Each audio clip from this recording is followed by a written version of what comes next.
then minus, right, comes in. And you get this molecule right here. Everyone understand the next one? This one will attack at H plus.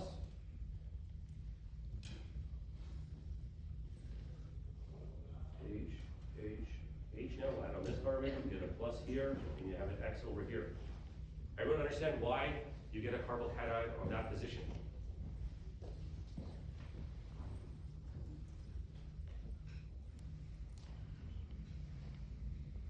Because this is secondary, this is primary, so it's secondary, but hold on, there's an X there. I thought these halide groups pull electron density. This bromine or chlorine or whatever, I thought it pulls electron density. Yes, through the single bond, it can pull electron density, conductivity, but it also has lone pairs, and the lone pairs can donate in, right? So even though it's a fluoride, iodine, whatever, it can donate in and stabilize.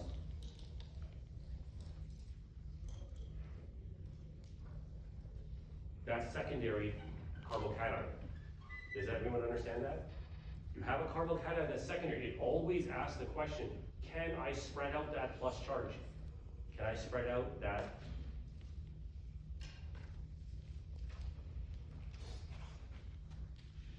lack of electrons?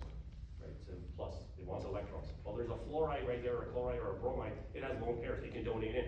So now the plus charge is between a carbon and, just say it's a fluorine. Carbon and the fluorine is going back. That's a lot better than just staying on the carbon in the secondary. Now it's spreading out over two atoms. That's a lot more stable, even though it's a halide. Okay. So this is the intermediate. Then your next X comes, bang, and you get the gem. That's why the X goes on the same carbon. Okay. Everybody all right with that? It's not that hard. It's an alkyne. It's just reacting, getting a plus charge. Halide comes in, does the second round, two equivalents of HX, and you get this gem over. Now what if we wanted to add more halides to it? Go to this terminal alkynes. Go to this terminal alkyne, you add X2. Now remember, when you have the alkene and you added X2,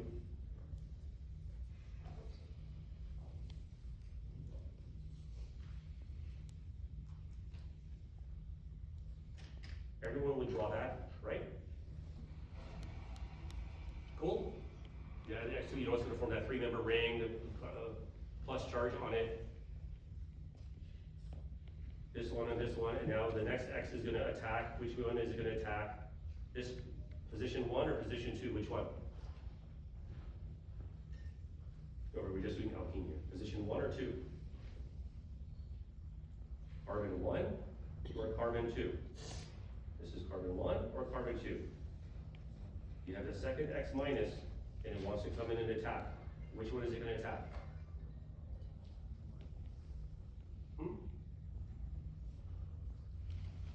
Which one is it going to attack?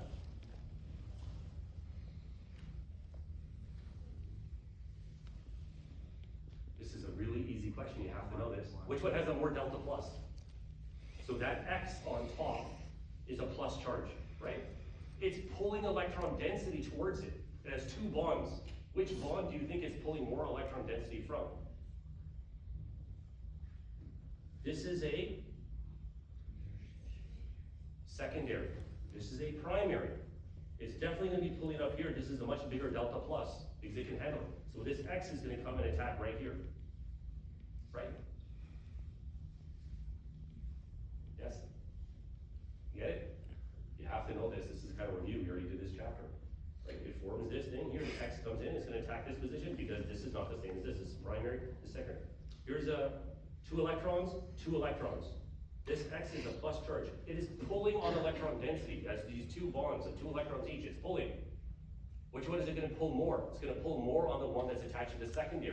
Because a plus charge on the secondary is a hell of a lot more stable than the primary. So therefore, the next molecule that comes in, that's the biggest delta plus, and it's going to attack there. This is a much bigger delta plus than this one because it's secondary, so the X is going to go over over here and open it up.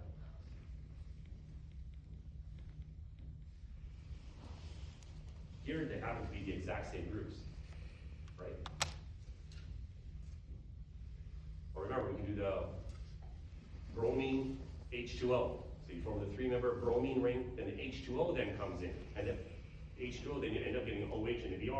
But the OH, H2O always attacks the biggest carbocation. Okay. Here you don't see it, these are both X's.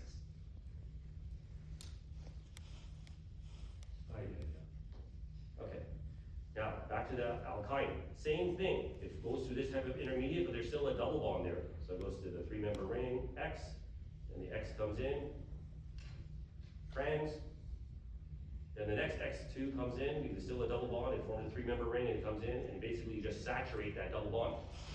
You have that, triple bond, it's just gonna put all X's across it, all the way down to the single bond. Okay? So it just does 2 rounds of this 3-member ring thing. It does that, then it makes another 3-member ring, and it attacks again.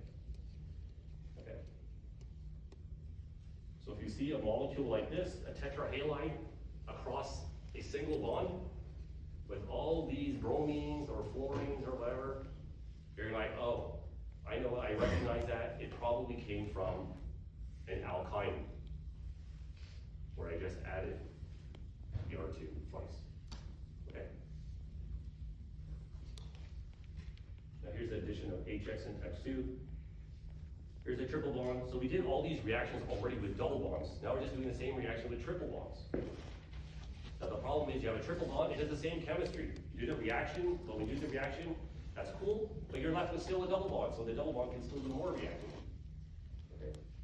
Here's a triple bond, you add HBr. This will attack the proton, you get the proton over here, and the bromine will come.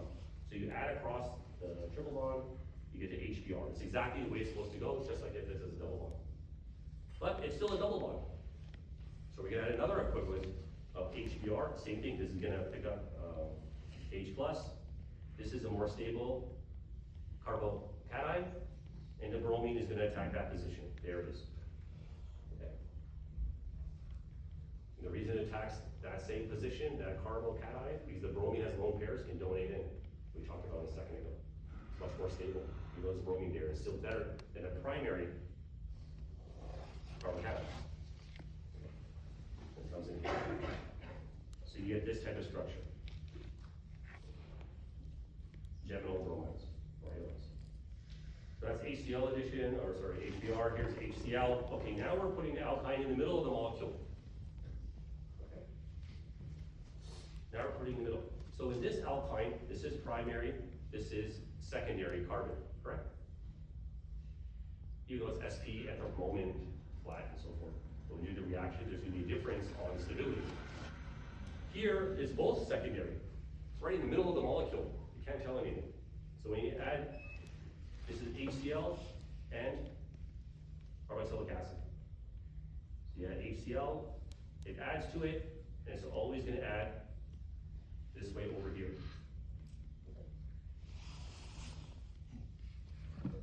There's a second equivalent, same thing, the chlorine is in the same position because it's a more stable carbocation. This one directs this chlorine, now directs the next one be in the same position, and you get this here.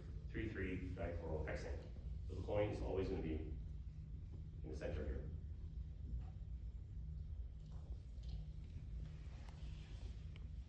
Well, this is symmetrical molecule. They're both going to be on the same carbon. Everyone okay with this? Everyone understand why this is called Z? Remember we did this EZ system? Cis and trans are easy, or easier, is on the same side of a ring, but also in a molecule. There's hydrogens there, that's where the cis-trans comes from. But when they're not all hydrogens, right, there's 2 different groups here, 2 different groups here across a double bond. You look at the priority, this chlorine is higher priority than this one, across on this carbon, priority 1, priority 2. This carbon over here, which is a bigger group, CH2, CH3, or H? CH2, CH3, so the 2 largest groups are on the same side of the double bond, so it's a Z. So the other side is an E. We already did that. Okay, just a reminder here. Okay. Triple bond, the bromine, the You get the 3-member ring, the bromine does anti, so you get them on 2 different ones. You add bromine again, same thing, you get a 3-member ring, the bromine adds, so you get 2 equivalents. This is Br2, this is not HBr, this is Br2. Br2 does this 3-member ring intermediate, ammonium ion, right? When it's HBr, you don't get this, it's just an H, then you get a plus, then the Br comes in and attacks, Br minus. So you get to this reaction.